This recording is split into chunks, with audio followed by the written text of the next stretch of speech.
ઓમ હમ હનુમતે નમઃ. સ્વયં ભગવાન શ્રી રામચંદ્રજીએ વિભીષણને કહેલું હનુમાનજીનું કવચ છે કે જે શ્રી બ્રહ્માંડ પુરાણમાં નારદ અગત્ય ઋષિના સંવાદમાં આપેલું છે. આ કવચનો પાઠ કરવાથી સર્વે બાધા પૂરી થાય છે, નકારાત્મક ઉર્જાથી આપણું રક્ષણ થાય છે તથા ભગવાન હનુમાનજીની કૃપાથી આપણી સર્વે પ્રકારે રક્ષા થાય છે. જે ભક્તો આ કવચને ધારણ કરે છે અથવા તો માત્ર સાંભળે છે તેને સદગતિ પણ મળે છે. તો આવો આપણે સાંભળીએ ગુજરાતીમાં અનુવાદ સાથે સરળ ભાષામાં આ હનુમાન કવચનો પાઠ, કે જેથી કરીને આપણે સૌ લોકોને સમજાય કે આપણી હનુમાન કવચમાં કેવી રીતે અને કઈ પ્રકારે રક્ષા કરવામાં આવી છે. તો સૌપ્રથમ આપણે હનુમાનજીને નમસ્કાર કરીએ. મહાન, શક્તિશાળી અને બળવાન એવા હનુમાનજીને નમસ્કાર છે.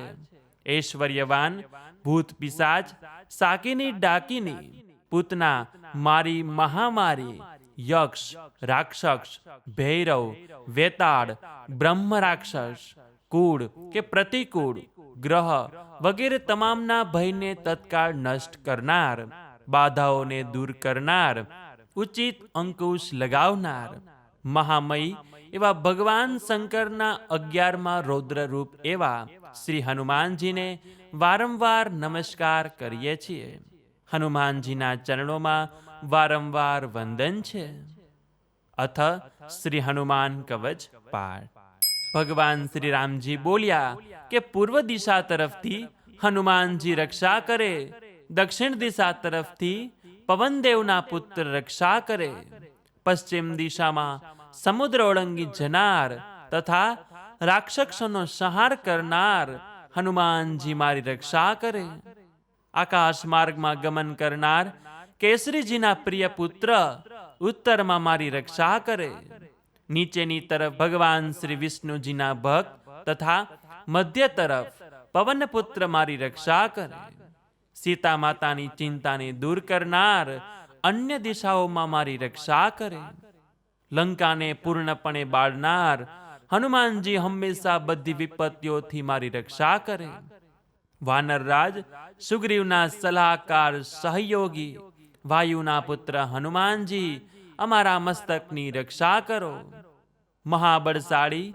પરાક્રમી યોદ્ધા અમારે બંને ભ્રમરોની ભવાન મધ્યની રક્ષા કરો, સમુદ્રની વચ્ચે રહીને આકાશ જાણી પ્રાણીઓના પડછાયાને ભક્ષણ કરનારી, રાક્ષસીનો નાશ કરનાર વાનરોના રાજા હનુમાનજી અમારી બંને આંખોની રક્ષા કરો, ભગવાન શ્રીરામના અનન્ય સેવક હનુમાનજી મારા બંને ગાલોની તથા કર્ણપટ્ટીઓની રક્ષા કરો, અંજનીજીના પુત્ર હનુમાનજી મારા નાકના અગ્રભાગની તથા વાનરોના રાજા હનુમાનજી મારા મુખની રક્ષા કરો, ભગવાન રુદ્રના પ્રિય તથા ભગવાન રુદ્ર જેમને પ્રિય છે એવા શ્રીરામના વહાલા પ્રિય હનુમાનજી, વાણીની તથા ભૂરા પીળા નેત્રવાળા હનુમાનજી મારી જીભની રક્ષા કરો, પાંડુપુત્ર અર્જુનના ઈષ્ટદેવ પૂજ્ય હનુમાનજી મારા દાંતોની રક્ષા કરો, તથા દૈત્યોના પ્રાણ હરનાર મારી હડપચીની રક્ષા કરો, દાનવોના શત્રુ વાયુપુત્ર મારા ગળાની રક્ષા કરો, તથા દેવતાઓ દ્વારા પૂજિત હનુમાનજી મારા બંને ખભાની રક્ષા કરો, મહાતેજસ્વી હનુમાન મારા બંને ભુજાઓની રક્ષા કરો, પગના પંજાનો હથિયાર રૂપે ઉપયોગ કરનાર હનુમાનજી અમારા બંને હાથોની રક્ષા કરો, પોતાના હાથોને હથિયાર રૂપે ઉપયોગ કરનાર વાનરરાજ હનુમાનજી અમારા નખોની રક્ષા કરો, વાનરોના રાજા અમારા કુખની રક્ષા કરો, ભગવાન શ્રીરામની વીંટી સીતા માતા પાસે લઈ જનાર હનુમાનજી મારી છાતીની રક્ષા કરો, હાથોને હથિયાર રૂપે ઉપયોગ કરનાર મારુતિ અમારા બંને તરફના ઉદર ભાગની રક્ષા કરો, લંકાને નષ્ટ કરનાર હનુમાનજી હંમેશા મારી પીઠની રક્ષા કરો, રામજીના દૂત હનુમાનજી મારી નાભિની તથા વાયુના પુત્ર મારી કમરની રક્ષા કરો. અત્યંત વિશિષ્ટ બુદ્ધિમાન હનુમાનજી અમારા ગુપ્ત અંગોની રક્ષા કરો તથા શિવજીના પ્રિય હનુમાનજી અમારા હાડકાની રક્ષા કરો. લંકાના ભવનોને બાળીને નષ્ટ કરનાર હનુમાનજી મારા ઘૂંટણના ઉપરના બંને ભાગોની રક્ષા કરો. ઘૂંટણો સુધી લાંબી ભુજાઓવાળા શ્રી હનુમાનજી મારા બંને જાંઘોની રક્ષા કરો. મહાન પરાક્રમી વીર હનુમાનજી મારી બંને પિંડીઓની રક્ષા કરો. પર્વતને ઉખેડી લાવનાર સૂર્ય સમાન તેજસ્વી હનુમાનજી અમારા બંને પંજાઓની રક્ષા કરો. જે સમજદાર જ્ઞાની બુદ્ધિમાન મનુષ્ય હનુમાનજીના આ કવચનો પાઠ કરે તે મનુષ્ય તે ભક્ત શ્રેષ્ઠ થઈ જાય છે અને સંસારના તમામ વૈભવને ભોગવીને અંતે મોક્ષને પ્રાપ્ત કરે છે. સવાર, બપોર તથા સાંજના સમયે જે કોઈ નિત્ય એકવાર 3 મહિના સુધી આ હનુમાન કવચનો પાઠ કરે તે મનુષ્ય શીઘ્ર જ બધા દુશ્મનોને પરાજિત કરીને સુખ સંપત્તિ પ્રાપ્ત કરે છે.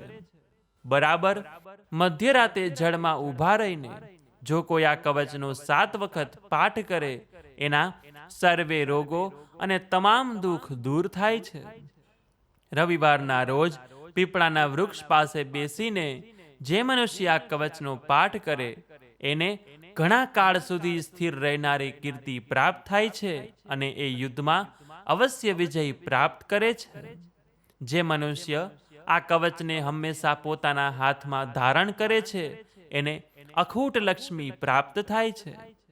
વિવાહના સમયે ચોપાટ રમતી વખતે અને રાજાઓ સાથે યુદ્ધ દરમિયાન ભૂત પ્રેત બાધાઓમાં શત્રુ દ્વારા બળજબરી બંધન અવસ્થામાં અથવા કિલ્લામાં બંદી બનાવવા સમયે યુદ્ધભૂમિમાં સમુદ્ર પાર કરતી વખતે વચ્ચે વમણમાં ફસાઈ ગયા હોય એવા સમયે જો આ કવચનો 10 વખત પાઠ કરવામાં આવે તે મનુષ્ય તરત જ ચોક્કસ ભયમાંથી મુક્ત થાય છે.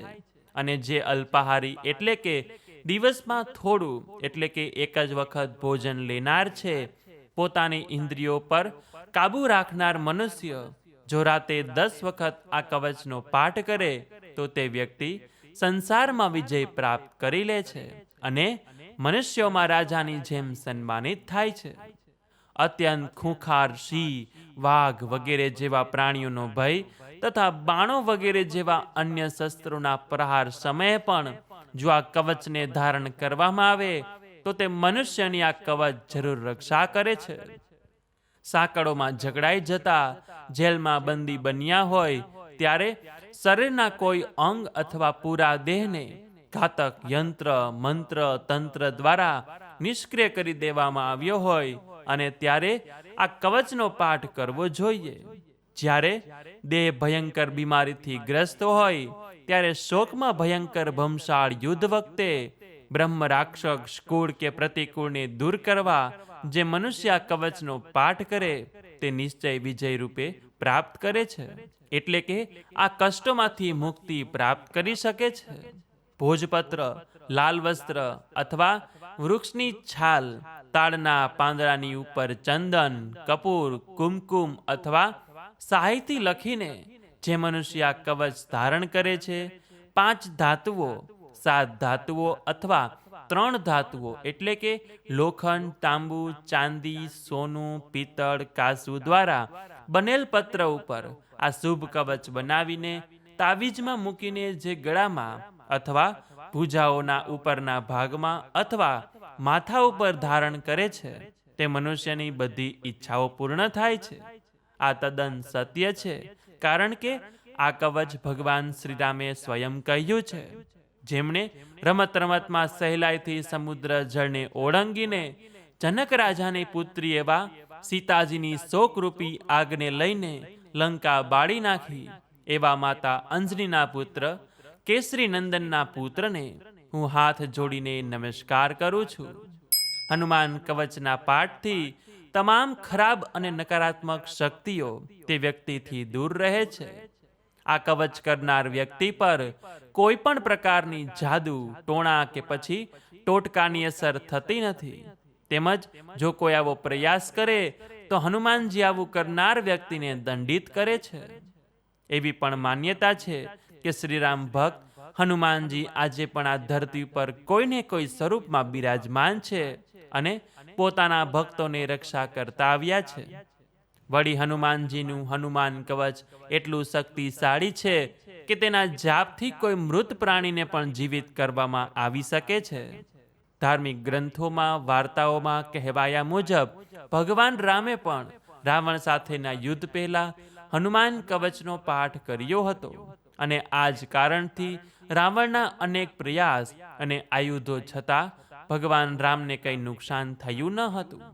હનુમાન કવચનો જાપ કરવા માટે વ્યક્તિએ સવારે વહેલા ઉઠીને સ્નાન કરવું, ત્યારબાદ આસન લગાવીને હનુમાનજીની મૂર્તિ અથવા તસવીર સામે બેસી જવું અને હનુમાનજીના આશીર્વાદ લેવા. એ પછી ચોખા, સિંદૂર અને જનોઈ અર્પિત કરીને ઓમ હમ હનુમતે મંત્રની એક માળા કરીને હનુમાનજી કવચનો પાઠની શરૂઆત કરવાની અને કવચનો પાઠ થઈ ગયા બાદ હનુમાનજીના આશીર્વાદ લઈને પાઠ કરવામાં કંઈ ભૂલચૂક થઈ હોય તો તેની હનુમાનજી સમક્ષ માફી માંગવાની. જો આ રીતે વિધિપૂર્વક હનુમાન કવચનો પાઠ કરવામાં આવે છે તો તેનું ફળ અવશ્ય મળે છે કે જેમાં કોઈ શંકાને સ્થાન નથી.